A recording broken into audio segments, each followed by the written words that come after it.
महारानी। हाँ स्वामी जी। अगर इस बात के बारे में जानने के लिए चाहती हो तो ध्यान पूर्वक सुन लो महारानी। बोलिए ना। यह हिमाचल पुरसार है और इस हिमाचल पुरसार में पिताजी का नाम राजा हिमाचल सिंह थे महारानी। कितनी सुंदर। और हम दो भाई थे। बड़े भैया का नाम नील और मेरा नाम कमल है महारानी। क्यों स्वामी जी?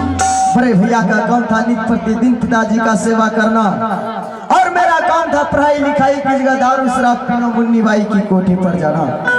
स्वामी जी आप क्या बोलते हैं? हाँ महारानी। क्या स्वामी जी दारू शराब पीते हैं इस मन में आपको कोई नहीं समझने वाले हैं? दारू शराब जी स्वामी जी। वही तो मेरा जीने का सहारा है। आप क्या बोलते हैं? लेकिन यह बात भैया और पिताजी को मालूम हो गया कि कमलराज पढ़ाई लिखाई की जगह दारू शराब पीता है और मुन्नी बाई की कोठे पर जाता है। वो लोग धीरे धीरे पैसे देने से इनकार हो गया महारानी। क्या? हाँ, बस आवेश में आकर एक दिन पिताजी के पास गए। पिताजी से पैसे मांगे, पिताजी ने पैसे नहीं दिया। गुस्से में आकर इन्हीं हाथों से पिताजी का कॉलर पकड़ लिया। क्या? हाँ महारानी। और दूसरे हाथों से पिताजी का हत्या कर दिया महारानी। हे भगवान स्वामी जी आपको इस तरीका से नहीं करना चाहिए। हाँ महारानी, ऐसा मुझे नहीं करना चाहिए था, लेकिन जो भी किया हो इस संपत्ति के लालच में किया हो। किस संपत्ति के लालच में? मैंने सोचे पिताजी को हत्या कर देंगे और उस हत्या के जुर्म में मैं अपने राम जैसे भाई को फंसा दिया, 14 वर्ष के लिए वनवास कर दिया महारानी। क्या स्वामी जी आपने काम किए? हाँ महारानी। लेकिन स्वामी जी आपको इस तरीका से नहीं करना चाहिए क्योंकि आपको 12 भाई थे। लेकिन जो भी किया हो इस संपत्ति के लालच में किया हो महारानी, और उस हत्या के जुर्म में बड़े भाई को 14 वर्ष के लिए वनवास कर दिया हो। लेकिन जिस दिन जिस समय इस महल को छोड़कर भैया जंगल जा रहे थे, साथ में सीता जैसी भाभी माँ भी जा रही थी महारानी। क्या स्वामी जी? मैं उस भाभी माँ को इस महल का इज्जत समझकर महल में रख लिया हूँ महारानी।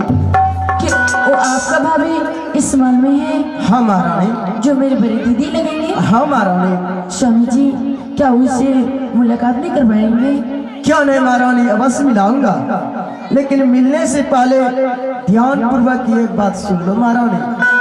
बोलिए ना स्वामी जी। जब इसी संपत्ति के लिए मैंने अपने दशरथ जैसा पिता को पिता नहीं समझा, हाँ। राम जैसे भाई को भाई नहीं समझा, आज दिन के बाद तुम इस महल की इज्जत हो, राजमाता कहलाओगी। क्यों नहीं स्वामी जी? कभी मेरे संपत्ति के बीच कांटा बनने की प्रयास मत करना महारानी, नहीं तो तुम्हें भी राम नाम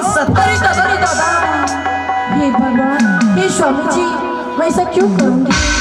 आप तो जानते हैं मैं आपको पत्नी हूँ, आप तो मेरे स्वामी जी हैं। इस मन में कांटा बनने के लिए क्यों चाहूँगी? हाँ महारानी, ऐसा ही होना चाहिए।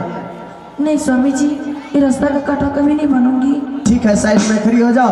मैं देवी समान भाभी माँ को आवाज लगा रहा हूँ, जहाँ भी होगी आवाज सुनते ही मेरे पास आएगी। आए कहाँ गेले किया है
मालूम नहीं भाभी? क्या बात है? आवाज लगाने का कारण यही है भाभी, आज मैं इस माल में शादी कर कर महारानी को ले आऊं भाभी। क्या देवर जी आज आप शादी करके लाए? हाँ भाभी। परंतु ये देवर जी, परंतु क्या भाभी?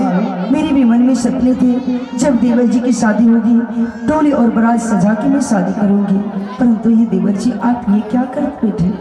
भाभी इतना जल्दीबाजी में थे भाभी, मुझे कुछ सोचने का मौका ही नहीं मिला, इसलिए जल्दीबाजी में शादी कर कर इस महल में महारानी को ले आओ भाभी।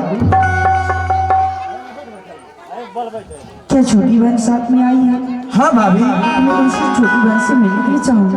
क्यों नहीं भाभी, अवश्य मिलाऊंगा भाभी। और महारानी, जिस देवी समान भाभी माँ के बारे में तुझे बता रहे थे, ये वही देवी समान भाभी माँ है।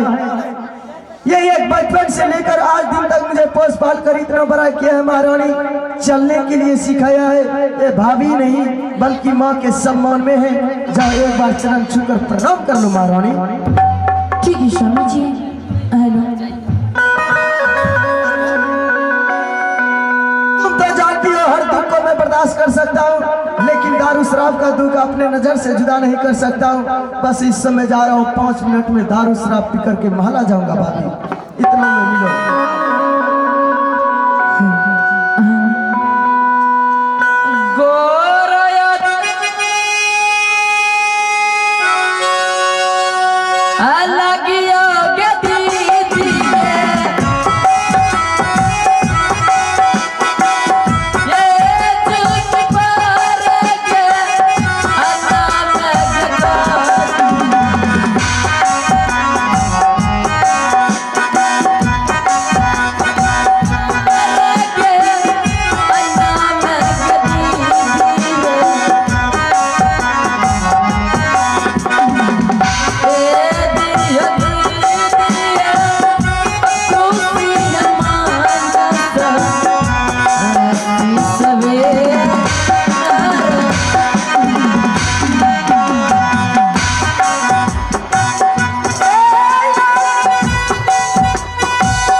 कॉलेज में पहले बेटी को बदली है।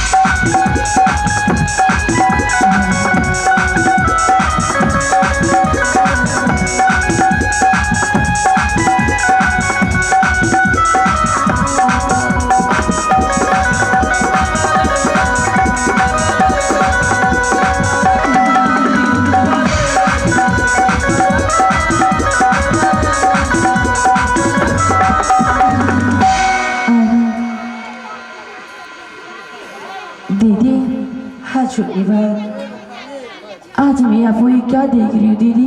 क्या बात है छोटी बहन? जब मैं आपको पाँव पकड़ के प्रणाम कर रही थी, आप मुझे आशीर्वाद नहीं देकर बल्कि अपने आंखों से आंसू बहा रही थी। बहन क्या हो गया दीदी? हे बहन, हाँ बहन, जिसकी पति एक वनवासी हो और वो पति के बिना क्यों नहीं रोए? बहन मेरे स्वामी जी पिताजी क्या क्या 3-4 में उन्हें 14 वर्ष की वनवास दे दी गई। मैं दिन प्रतिदिन मैं अपने पति के लिए रोती रहती हूँ। क्या करूँगा?